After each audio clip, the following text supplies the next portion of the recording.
So we're going to have a talk right now from a gentleman. His name is Michael John Carley, and this isn't how I would introduce him, but this is what he asked me to say about him. Okay, so this is it. This is. I mean, it's okay if I say this. Okay. He's old. He has a lot of accomplishments.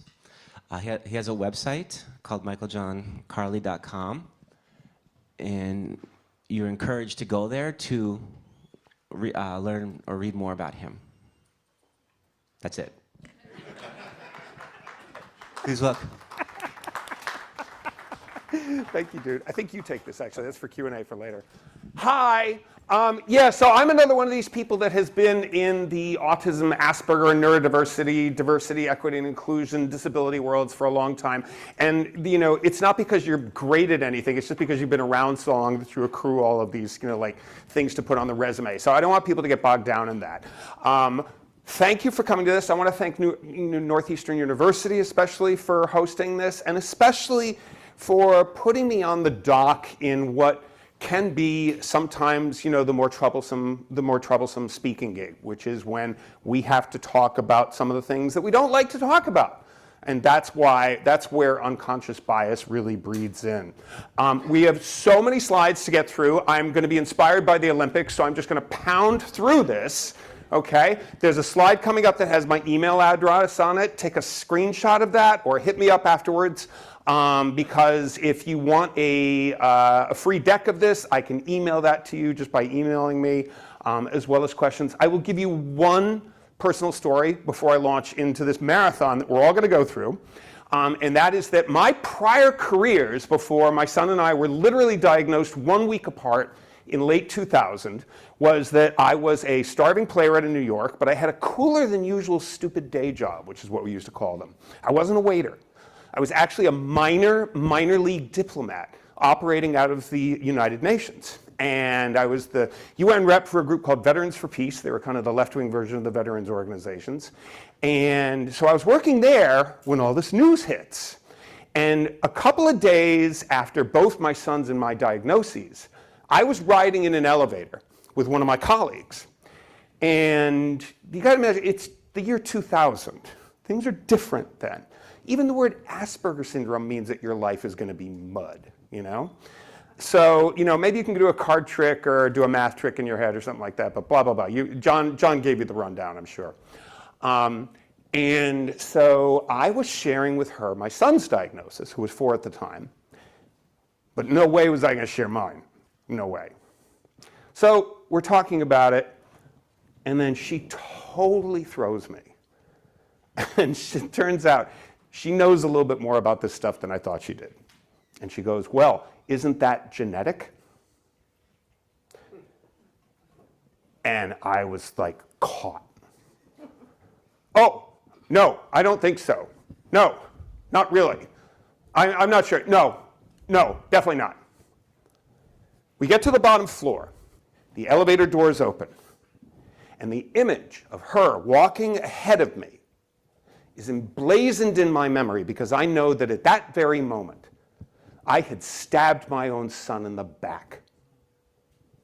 What garbage would it be for me to ever tell him, you should be proud of who you are, if I was going to be such a coward?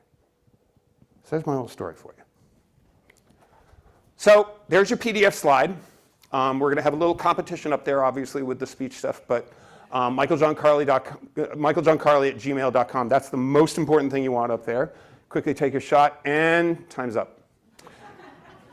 This is kind of our brief outline. We're going to go through some definitions just to make sure we're all on the same page. Then we're going to look at a very, very brief history. And then we're going to look at the present. Oddly enough, the present is probably the shortest one of these sections. But then we're especially going to look and really take a little bit of a deeper dive into what we call the deficit lens, which is something that is inherent to all of disability, not just neurodiversity, not just non-apparent disabilities. I am, by the way, going to be using autism as the kind of earmarker here. Arguably, it's the most complicated of all of the non-apparent disabilities and neurodiverse classifications. So that's a little bit helpful, but I don't mean to ostracize any others. And then we're going to look at some really bigger ideas that are really framing some of the problems where we're at. And I especially want to preface this by saying that when we go to conferences like this, and we share all the truly great work that we're all doing, and we come back and we get ideas, but we sometimes leave with the illusion that everybody's been informed now. And the rest of the world, most of them don't know one page out of War and Peace of the progressive handbook on how to handle disability inclusive culture. Not one page. And unconscious bias is directly a product of our insecurities and our defensiveness and our lack of a desire to have what I call painful conversations. And that's what we're going to have a little bit of here today. And I say that to you so that you don't think that I am invalidating any of the positive work that you do or that the conversations that I've had. One of my books was the Autism World's Big Fat Sex Book. And in researching and writing that, I clearly got an incredible education about the power and the positive power of painful conversations. They save relationships. They get us out of relationships we shouldn't be in. We all, I'm sure, know of that uncle and aunt that should have divorced when they were in their 30s, and they died in their 80s having lived the last half century unhappy because they didn't want to have painful conversations. So, definitions. Let's go in. First off, definition of unconscious bias. Social stereotypes about certain groups of people that individuals form outside their own conscious awareness. This has to do with our conditioning, okay? Our conditioning in the DEI framework can be expanded to many other marginalized communities, and probably the most noticeable one is people from African descent who can still be tracing PTSD from their slave ancestors, even though nothing really that bad has happened in their lives. That's the kind of effect a lot of this stuff has. And we, in the disability sphere, have an incredibly draconian history, just like everybody else probably. But we are still the products of that legacy. We have the DNA. We think we're progressive because we flick all the right switches when we go into the voting booth. But we still have that cultural conditioning that I hope we're going to learn a little bit from here today. The definition of neurodiverse, first off, okay? I know John touched on this, but my big thing is that it doesn't exist yet because we're all talking still. And if you look at the history of all marginalized populations when they're having conversations amongst themselves about what language they want to use and want the rest of the world to use to refer to them that they feel would be respectful, it takes time. The LGBTQ acronym has changed several different times. I can think of one marginalized community that constantly changes the words that are used to refer to them, and another one has had some pretty staple terms that it's very comfortable with and has been for a couple of decades. None of our marginalized communities, okay, have histories that are equally alike. So the fact that we would think that everybody's going to progress at the same level is kind of unfair. And I would argue that, as we all know, just the brilliant Aspies was how we first started with that thing of neurodiversity. And it's, that's not very inclusive. And everybody was talking about, special schools and, Harry Potter, machines and stuff like that. It wasn't very nice. So there's probably a more inclusive definition than that. I like to point to things like socioeconomics. I would argue that we are still in the midst of this conversation, and if the brilliant Aspies is one extreme end of this situation, then I would say my favorite version, which I'm not going to get because it's too far, but if we're really going to go all on in inclusion, and if behavioral differences are the measuring stick for whether or not you're allowed into the club of neurodiversity, then I think we have to look at things like, oh, actually it's coming up. Anyway, I'll give it away. Poverty-induced anxieties, those cause behavioral differences.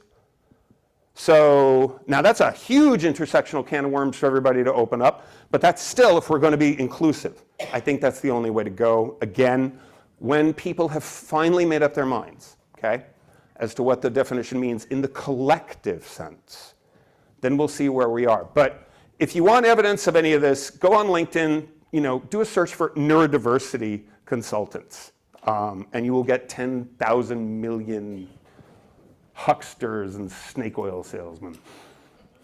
So if we're looking at exactly what the diagnoses that we're looking for here, okay, these are the easy ones right here. But I also believe that this particular category of these four, okay, which have infinitely more stigmatized behaviors, that they're automatic inclusions into this category. It's, again, that final step of, are we really going to allow things like poverty-induced anxieties into the definition? So if anybody tells you, I know the definition of neurodiversity, red flag. Red flag. Keep it to yourself, but red flag. Now, there's also another issue that John was touching on, which is that some of us run these autism programs or these neurodiversity programs in our universities through the DEI departments, but most will usually come through disability accommodations departments. And it's very funny because my boss at NYU, who runs the disability accommodations department, she and I met before I was actually in the DEI department first, and she and I got together to chair a committee, and we had to have a very painful conversation amongst ourselves because she didn't like the fact that I had this position on all disability accommodations platforms. That by design, they are there to treat the person with a disability as a problem to be solved and not an asset to be valued. Again, John touched on this a little bit too, but I need an accommodation that I have to get signed by everybody in order to go to the bathroom. I have a need to eat. Where do I get somebody to give me permission to eat? We're not talking about luxury items when we're requesting things like extra time on tests. We're talking about things that people need. I know somebody with a physical disability who said, you understand that adult diapers are there because people need them, right? And that to me is a large part of this conversation. And it's also, and the other thing I want to, is if I'm going through a lot of like bad news bears type stuff going through here today, really try to interpret though that your job is going to be done so much better. And I can speak from personal experience. I'm not perfect at this. I'm new to higher education too. And when I carry with me the idea that I am doing my work under a design of what I just described, if I'm aware of that constantly, then I don't get complacent, I don't get comfort, I know what I'm up to and I know what I'm up against when I'm trying to make my students happier and healthier. And I believe wholeheartedly that we don't need the pats on the back that we sometimes think we do, that we are actually incredibly strong individuals and that we can take these facts and run with them and become infinitely better providers of humane services to our students. So, all right, partial history. So some notions of unlearning, which are really, really easy throughout our history here, okay? I'm going to look infinitely right in the beginning with a guy named Bruno Bettelheim. You probably don't know him. It's an interesting lookup if you're interested. Bruno Bettelheim was the rock star clinician of his decades in the 60s and the 70s. And he had an idea of where autism comes from.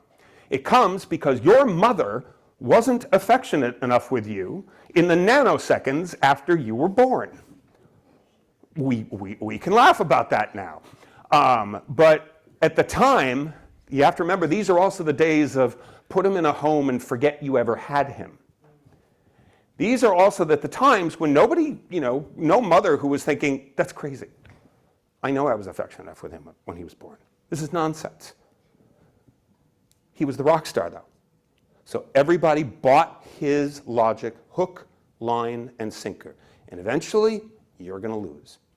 Eventually, in order to just get by and get along with people, you're going to have to acquiesce to this notion that this was your fault. Now, we sometimes think, the term refrigerator mothers, by the way, comes from this period. And we sometimes can only think of how horrible that must have been for the mothers, okay?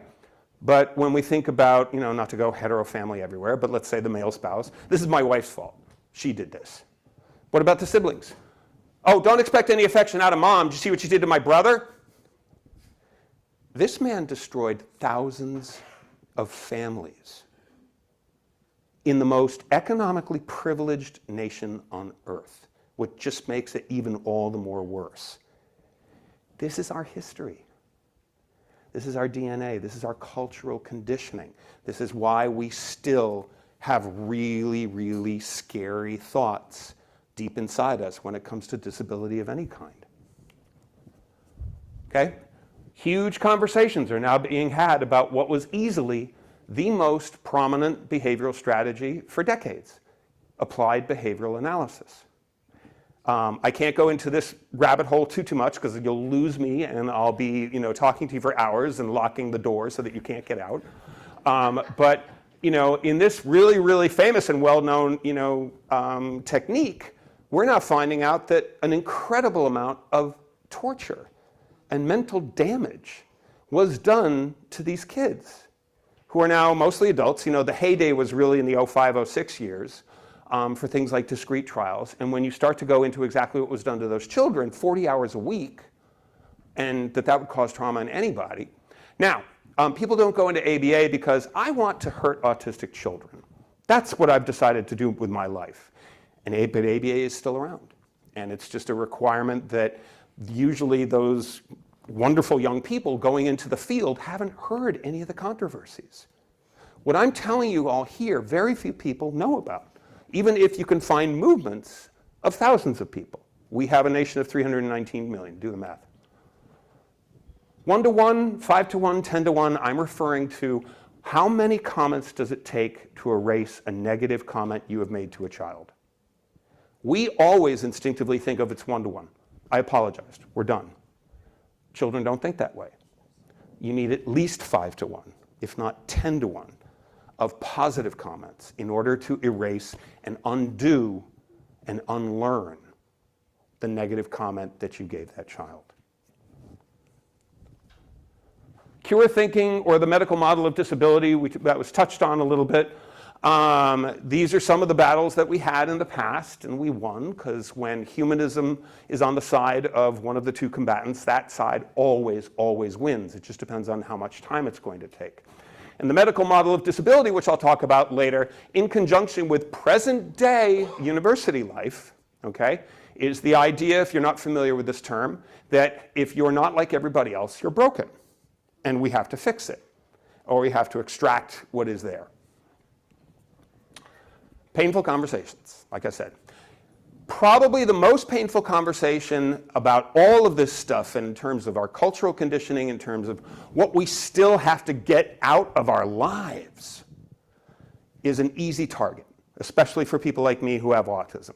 And that's the organization Autism Speaks, okay? I'm sure you're thinking, another autistic person wants to bash Autism Speaks. Yeah, it's an easy target. But if it's such an easy target, why do they still exist?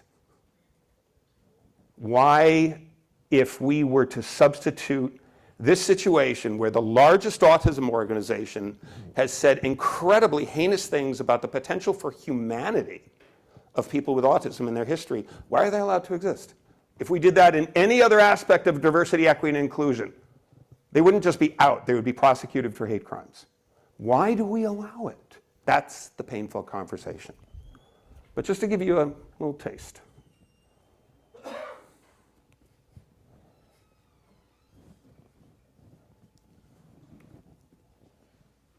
There we go. This is from 2009.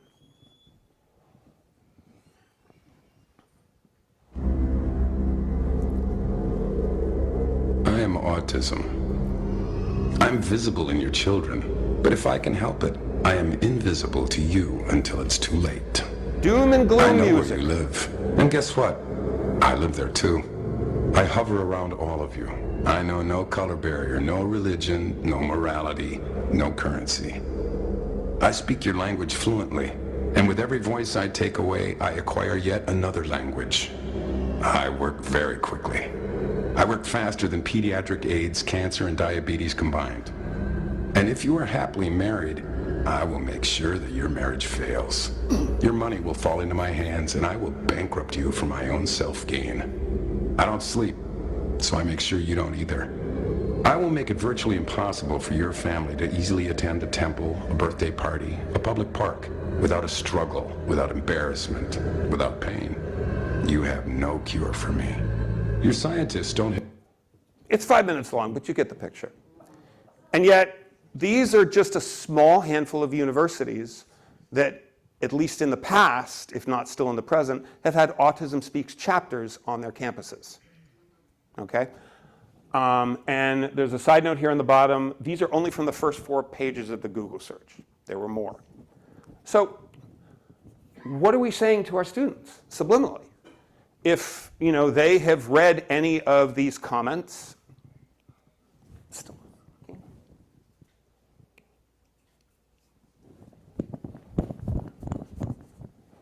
hi guys, we're stuck on this slide again.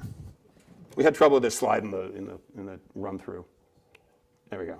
Okay. So sidelining that for a second, because there's more stuff. That was just the easiest example that I could use to describe this. But we have unrealistic expectations as human beings sometimes, okay? When we look to things like learning versus unlearning and how much effort there's going to be for that unlearning, like the 10-to-1 ratio for eradicating the negative comment that a child absorbed very, very quickly. The other thing too, and this is a dramatic statement, but it's real, that if we've got those Autism Speaks chapters, as well as some of the other negative influences that I'm going to talk about, how is it possible that a student with autism subliminally, because a lot of us are not able to necessarily put this into verbiage like Michael John Carley is after 25 years of studying this stuff on a stage for you, but how is it that if you're friendly with a lot of those people, and I was trained in diplomacy. I'm actually still friends with their first president, because on a personal level, we respect one another, even if we have vastly different ideas about how this stuff works. But if we're going to be friendly in a visible way that other people see, because you have to remember, Autism Speaks people, they're not big Trumpers. They're not homophobes. They're not racist. They vote the same way most of us do as well. It's just on this issue. So they're very nice. And why would we say no to somebody who's really, really nice? Well, you're not treating us as human beings. And I speak as a person with autism. Even if in person you do, if we can see you hanging out and enjoying the company of people that don't. So looking at college autism programs, when I first came in, I kind of stumbled upon something. And it was a little bit disturbing. And it was this article in the Chronicle of Higher Education. I think it was 2022. And I was interviewed for it, as was a second of only 3 or 4 people that run college autism programs that have autism. And Sarah and I are 2 of them. And we both were interviewed for it. The article came out. We both hated the article. Didn't ask students enough for their experiences. It was all about treating the students as if, again, they're broken. There was never any commentary about how smart the students were, how cool the students were. They focused on a small program in, I think it was it was Eastern Kentucky, I think. And so, I called the writer, and, she was great. She was really, yeah, we can talk. And we had a polite conversation. But did the needle move? No, I didn't convince her of anything. Okay, we're going to come to the concept of that a little bit later on as to where that comes from. But I could use my column in Autism Spectrum News to write this article as a response. A major flaw in college autism programs. And it really just had to do with the fact that not enough are hiring people like us to run the actual programs. And I talked a lot about the trust that I get that none of the other colleagues that I have out there in the world get, because when a student walks in with me and knows that I have autism, then they're going to be thinking subliminally, phew, I don't have to explain myself to this person so much. Phew, I'm probably going to get called inappropriate a little bit less here.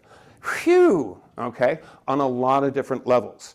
Even though they truly can like and even love some of their neurotypical program heads who are just wonderful, wonderful people and have every best intention for that particular student. So anyway, I got a lot of responses for this article.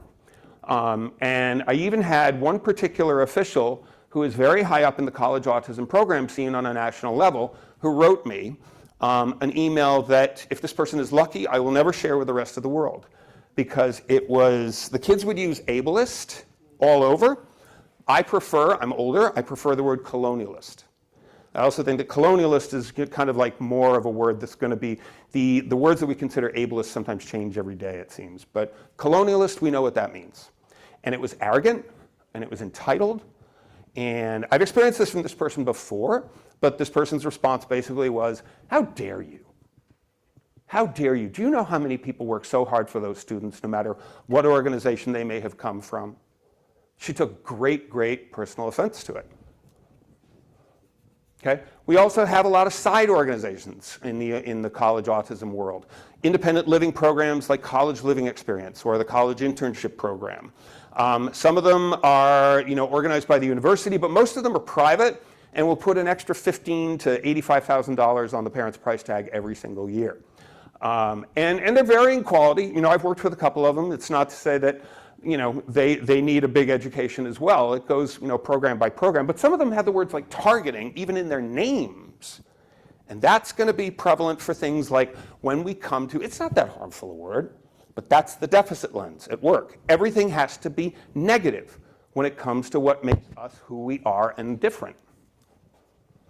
Okay? It's not that people like Sarah at Bellevue, the person I was talking about that I was interviewed with, or John at the University of Kentucky, okay?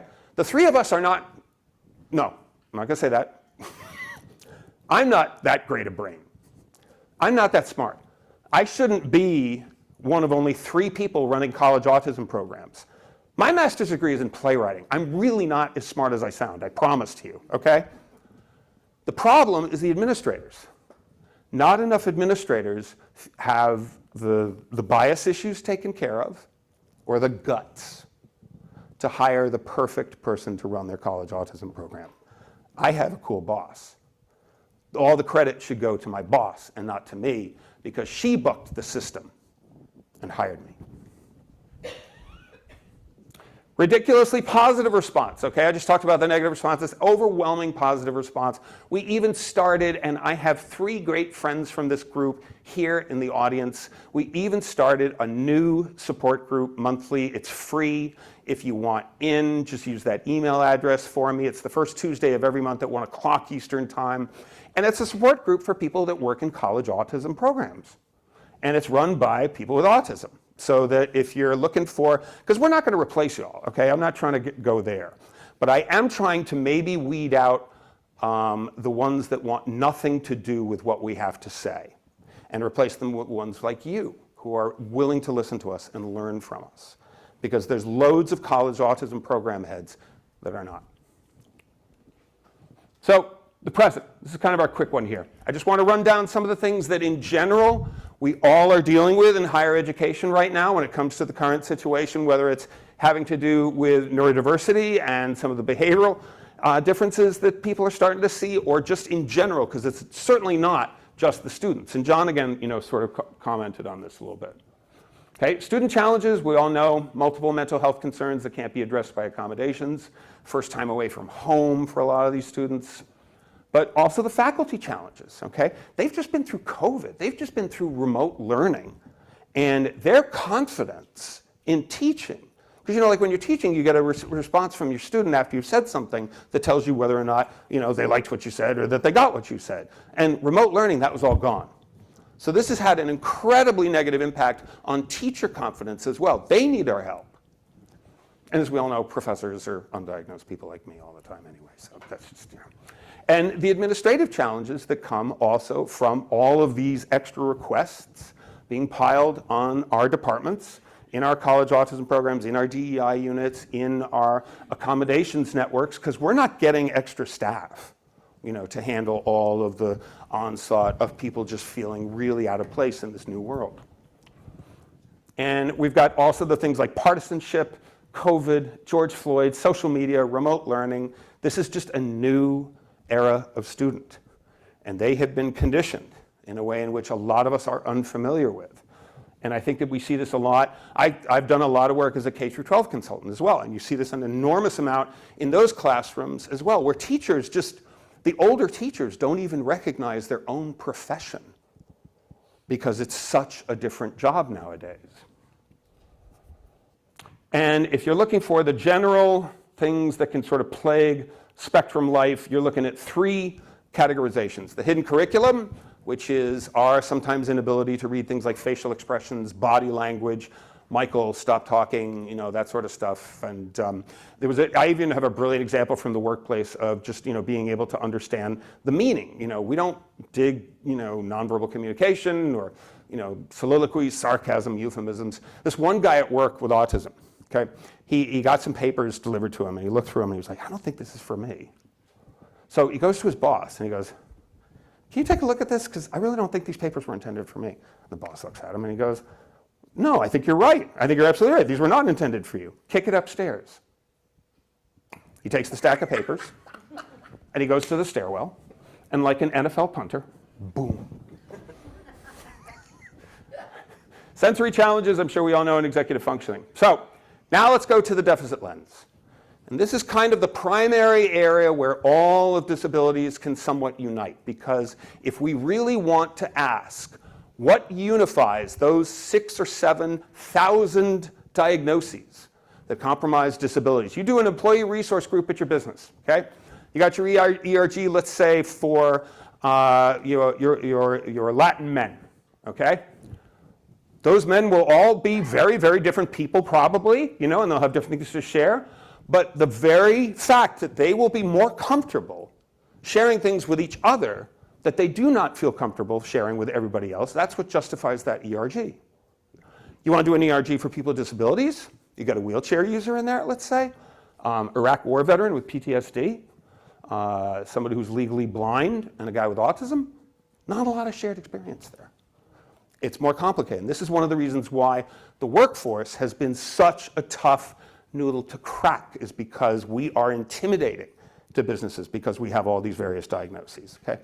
If you want to know what the only leitmotif is that binds all people with disabilities together, it's the fact that we are the junk pile that the rest of the world wants nothing to do with, or that can't feel as though they can accommodate.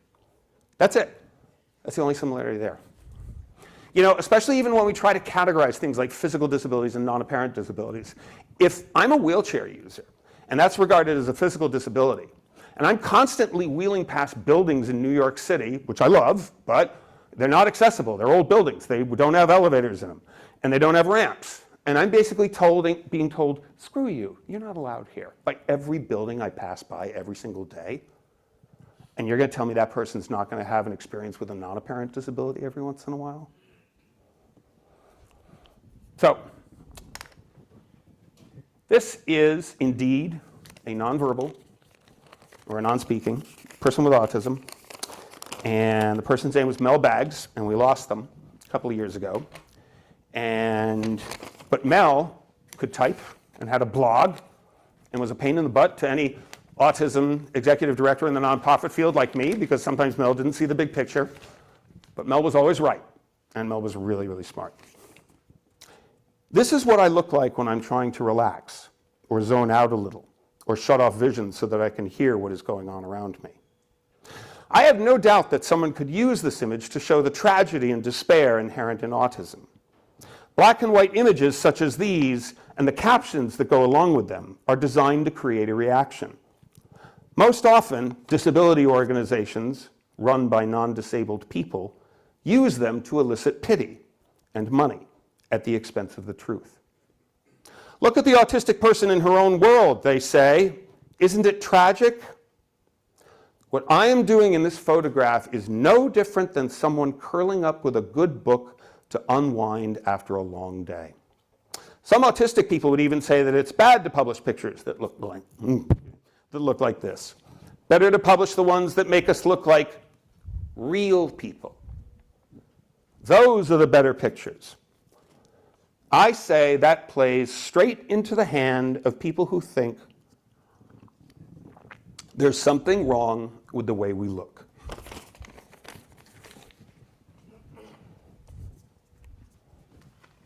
So these are from my first book, 2008. And we're just going to put a characteristic of autism in the left column. Then we're going to put a, really draconian, negative way of looking at it. And then we're going to look at a positive instructional way. But what I want you to know is actually, neither one of these two columns are any more right or wrong than one another. All this stuff is arbitrary. and the mood that we woke up in, the first day of the morning. So, intense absorption in a topic of field or interest. Individual is obsessed and is driven further into this absorption by anxiety and stress. Individual is passionate. Professorial monotoned manner of speaking. Stilted awkwardness that is off-putting to others, often preventing further steps in a potential relationship. Focus on being clear in what is being said by utilizing a strength, text. Discomfort or inability at small talk, sees no logic in it. Off-putting and impolite. Gets to the point. For many people, this is very refreshing, in the dating world especially. Problems with imagination may have played out most noticeably when the individual was a child as a difficulty with imaginative play. Varying degrees of inability towards imagination and creative or flexible thinking. Maybe indications of a great technical mind. Problems with non-artistic activities or fields of study. Can be seen as goofing off or not focused enough on serious matters. Maybe indications of a great creative mind. So you see the point. It says whatever comes into their head, unaware of the potential damage the statement might cause. Individual is rude. Individual is honest. I will close with a joke about honesty when I'm finished. One of the things that's also a good concept to learn here is the idea that we think of majorities and minorities as sociological terms, and they're not. They are math terms, first and foremost. And if you are a part of any majority, you think differently than anybody who is a part of any minority. Majorities always believe that their way of doing things is right because they're in the majority. That's just how the crowd rage thing works.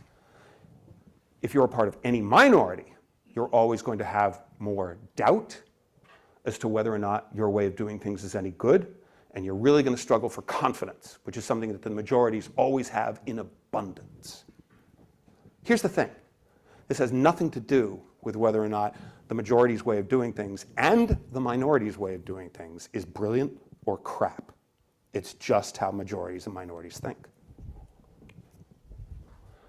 Even our friends, and I do regard the Americans with Disabilities Act and the US Centers for Disease Control as our friends. They take a lot of a beating from the vaccine crowd, definitely. If you're interested in a you-know-what show, look up the 2012 first ever congressional hearings on autism. I was one of only 2 people on the spectrum who testified, but you have to go through 3.5 hours before you get to our panel of these pro-vaccine theory, I'm not going to say it. Berating CDC officials who just have to take it for like 3.5 hours. It's nuts, absolutely nuts. Ooh, ableist word, sorry. Okay. So there's also this side thing having to do with university research departments. And this is another painful conversation because a lot of our universities, they love having autism research departments. But all those autism research departments are full of people that have grown up with and have developed relationships with, if not participated themselves, in the Autism Speaks deficit lens way of thinking, okay? I recently had a university program break my heart. I was a part of their Autism Institute Leadership Committee, and out of nowhere they come out and say, we believe in the medical model of disability. They had my resignation within hours.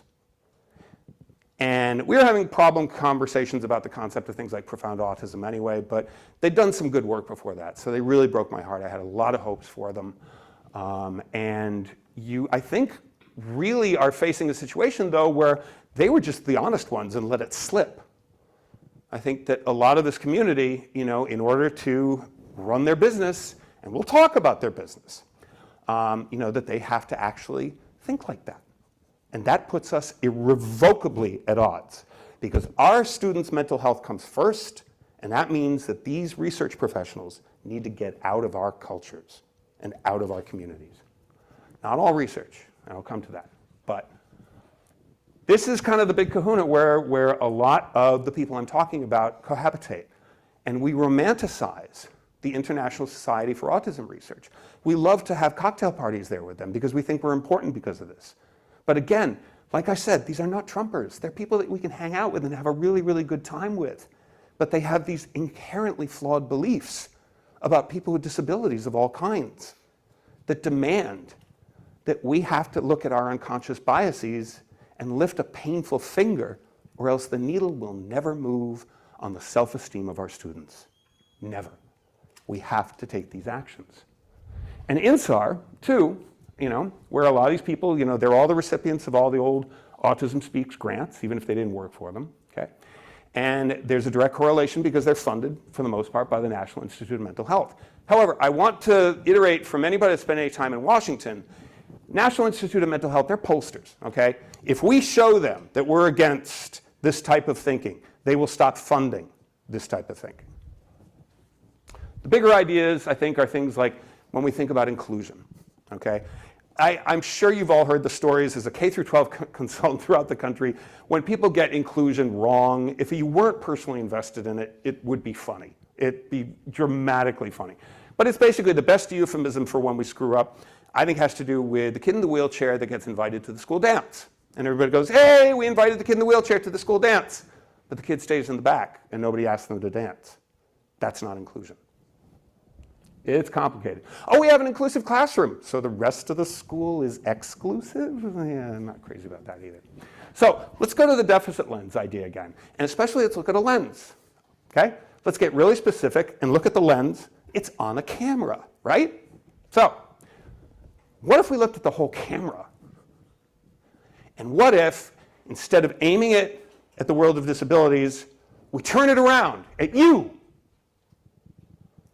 And then we ask the question, why does the rest of the world have this deeply emotional need to exclude? That's where I think we'll actually start to make some progress. And it's a painful conversation. And I'm not exempt from this, by the way. Okay? Like I said, master's degrees in playwriting. This stuff all came to me very, very late, very, very new. What's that German-sounding word again? Non-apparent what? All very different.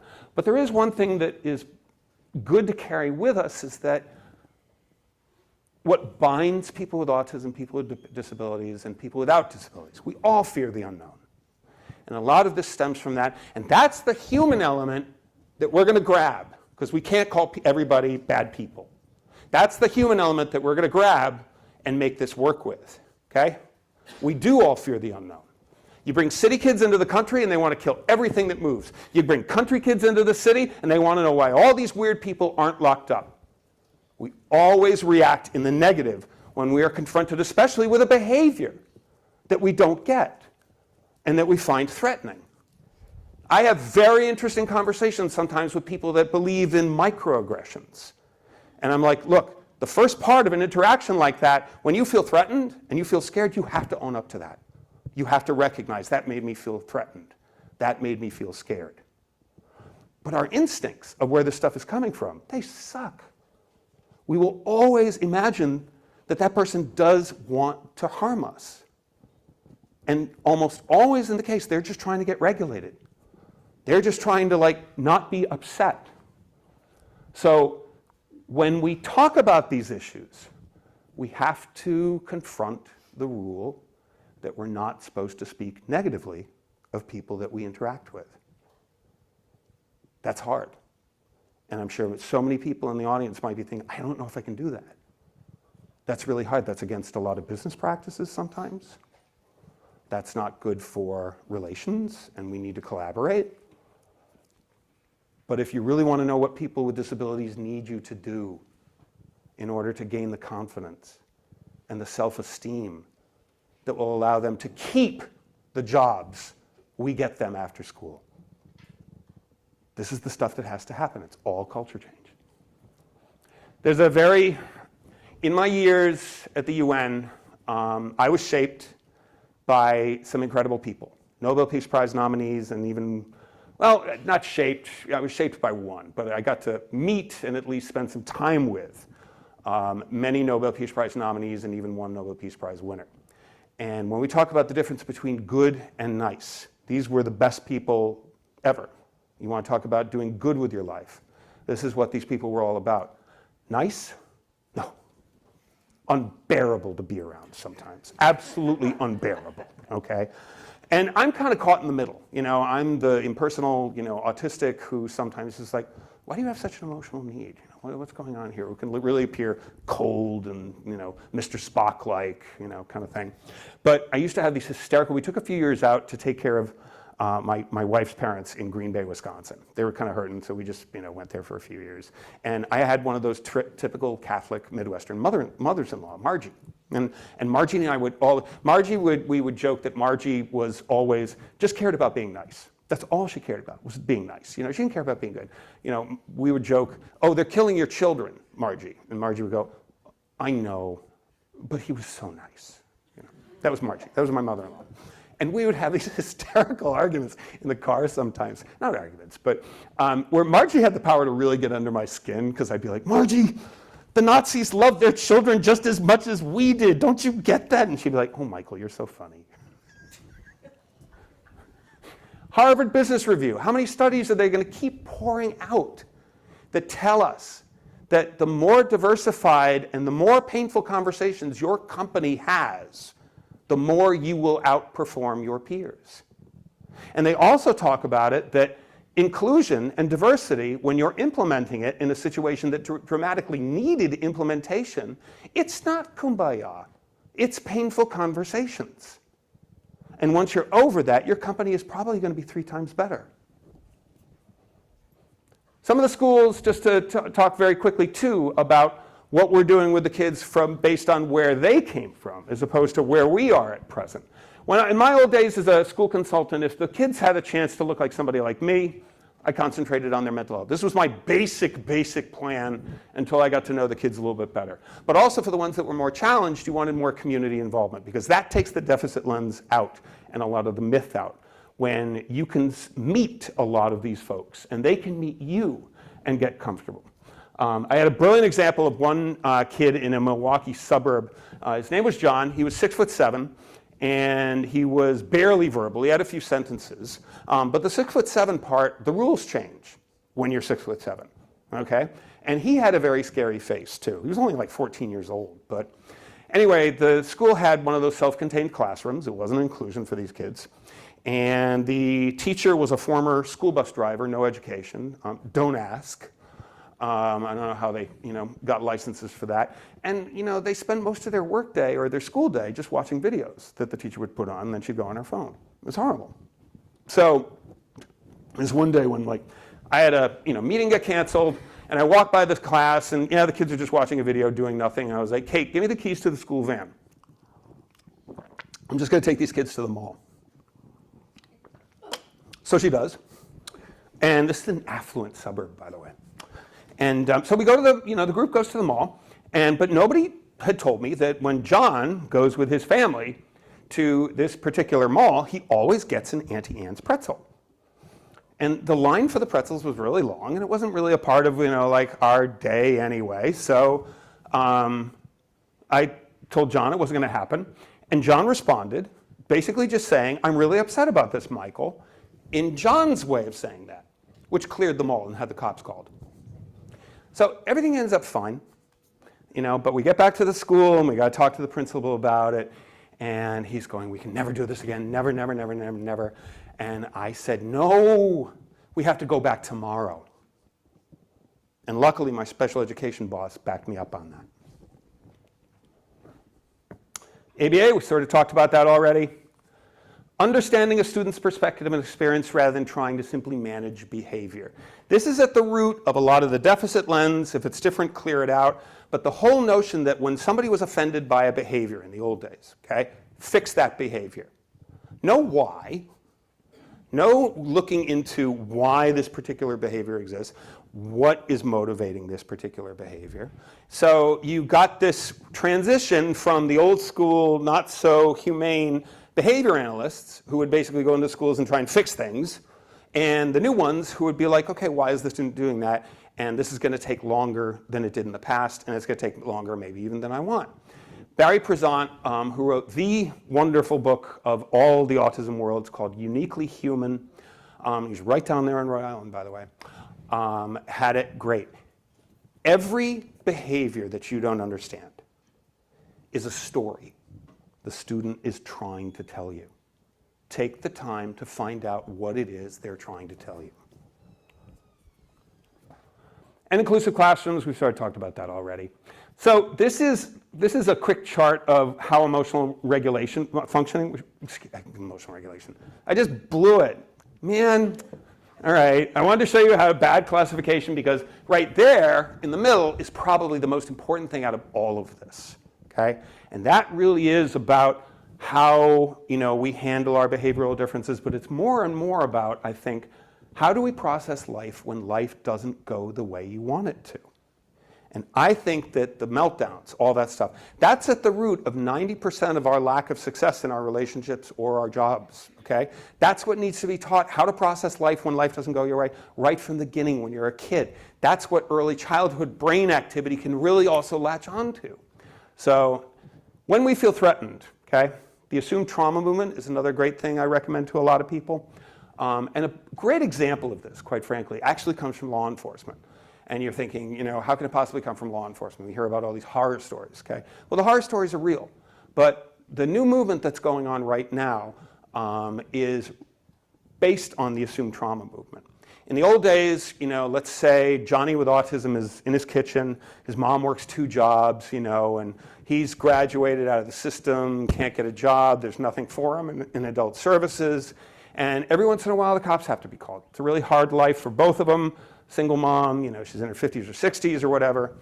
And this one time the cops have to be called, he's standing and shaking and he's holding a knife. Okay? And in the old days, the police protocol was draw your weapon and say, put the knife down, sir. In essence, trying to take control of the situation. And that if we can do it safely, the solution, everybody knew, was how do we let go of the need to control until we learn what's actually going on. So the new good cop is the one who, let's say, at a safe distance, kneels and says to the person, how can I help? The outcomes of those situations end up infinitely better, whether you theoretically have problems with this idea or not. Less people get killed, less people get hurt. That's a fact. Painful conversations. Some of the distractions. Now I'm going to appear like, the old fart. This is where my students are like, don't listen to Mr. Carly, don't listen to Mr. Carly. Because I will always tell you that things like social media are definitely a distraction, okay? Not a fan. But also, a lot of talk is made and a lot of noise is made of identity or person-first conversations. And I don't like this. I don't like it because, number one, neither one of these choices is offensive in any way possible. It's just a way for autistics to go after other autistics, it seems, on social media. And that's not that's not helpful to any of us. We have strong opinions of what choices to make, sure, and that's good. We should. But the idea of whether or not I'm an autistic person or a person with autism, again, neither one of those choices should be offensive. And I also see a very problematic development when neurotypicals get very hot under the collar about what their autistic son or whatever should go in this direction. And that's not their call, that's colonialism again. But it's a very, very kind of dumb waste of time, and when there are better things that they could be getting upset about. And the other thing is the respectful language conversation. Respectful language isn't a distraction, but it's used strategically against a lot of the really polite people that believe in the medical model of disability. Okay? I've seen it. Back in the Autism Speaks days, they were like, your life's not going to amount to anything. 3 million of you can't even use the bathroom, all that sort of stuff, which, by the way, is a gross exaggeration. But a lot of times they'll come to us and they'll say, can you tell us how to use respectful language? And we get suckered into it because suddenly they're being nice to us, and then we're like, yes, let me tell you the words that I find offensive and the words that I don't find offensive. Problem is, strategically, and I know this sounds a little conspiratorial, but I've just seen it too much.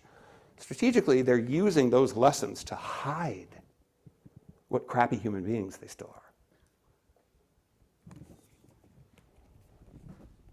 Distractions from what? What are those distractions of? A lot of the problems that we've talked about with the outside the university issues, whether it's ABA, okay? We have spent $600 million, okay? And this is where I'm going to differ just a little bit from John. There are many different kinds of autism research. There's educational research, which teaches us how to teach, and that's wonderful. Our problem with educational research right now is that we haven't spent the money to implement it into the schools. So what's the point of just developing more great ideas to use in schools if they're going to go into a warehouse and gather dust? We need to spend money on putting those back into public education, especially, which really needs it. $600 million is public money that has been spent on the genetic autism research. In all the years of genetic autism research, and I've been challenging people to find me one example, and nobody can. And I've written about this plenty of times as well. $600 million of genetic research looking into the causes. And $600 million that was also raised sometimes by organizations like Autism Speaks going to working class and middle class families with a child of autism and saying, walk in our walks, raise money for us, it'll help your kid. That was a lie. Genetic research like that, even if there was any truth in it, wouldn't help that kid for another 50 years. I challenge anybody in this audience to find one thing from that $600 million that has benefit the average working or middle class family with a child with autism, because you won't find a thing. You won't find a thing. INSAR, okay? That's kind of, where a lot of this happens. And when they do their conferences, they always try to relate exciting news in autism research, and they use words like, it could lead to a cure for autism, it might be a cause of autism. They even had poop was in the last one just a couple of weeks ago, that, by examining poop. But it's never certain. It's always using language that says, well, we could be wrong, and you can't crucify for us, okay? Now, that's part of the mold of research, and I kind of understand that, but this is kind of a racket. And in a way, I sympathize, because there may be no need, if we don't care about looking for that ever-elusive cure, which from a medical perspective can't happen anyway, because if something is genetic, you're born with it and you're going to die with it. So what we're talking about is an industry that feels threatened. I don't think half the stuff I'm throwing at you here today is due to ethics. It's money. It's an industry that is feeling like, wow, society really doesn't need us. They don't need any of us, and we are not going to get these kind of paying jobs elsewhere. So there's a lot of that going on as well.